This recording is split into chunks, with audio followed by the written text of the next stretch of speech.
హైదరాబాద్ జగద్గిరిగుట్టలోని పరికి చెరువు పరిధిలోని అక్రమ కట్టడాలను త్వరలో కూల్చివేస్తామని హైడ్రా కమిషనర్ రంగనాథ్ స్పష్టం చేశారు. అక్రమ నిర్మాణాల యజమానులపై క్రిమినల్ కేసులు నమోదు చేస్తామన్నారు.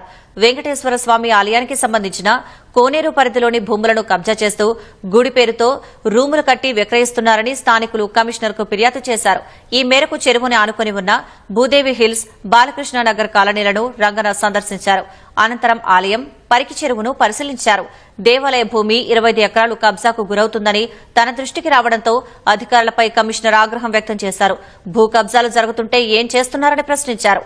భూ ఆక్రమణదారులపై వెంటనే క్రిమినల్ కేసులు నమోదు చేయాలని పోలీసులను ఆదేశించారు.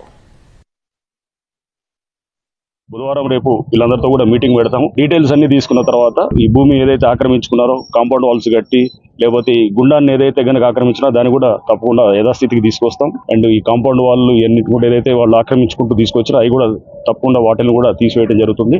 కొన్ని కుల సంఘాలు అని చెప్పేసి ప్లాట్లు చేసి వాళ్ళు కుల సంఘం అనే పేరు పెడుతున్నారు కానీ బట్ వాళ్ళు స్థానికంగా ఒకళ్ళిద్దరు లాభపడుతున్నారు. అటువంటి దాన్ని కూడా వాళ్ళు అక్కడ కంప్లైంట్ ఇచ్చారు. ఇక్కడ ఉన్నటువంటి ఇతర అందరూ కూడా ప్రజలందరూ కూడా సో దాన్ని కూడా మేము తప్పకుండా లోతుగా పరిశీలించి వాళ్ళ మీద కూడా కేసులు పెడతాం. డెఫినెట్గా యాక్షన్ తీసుకోవడం జరుగుతుంది.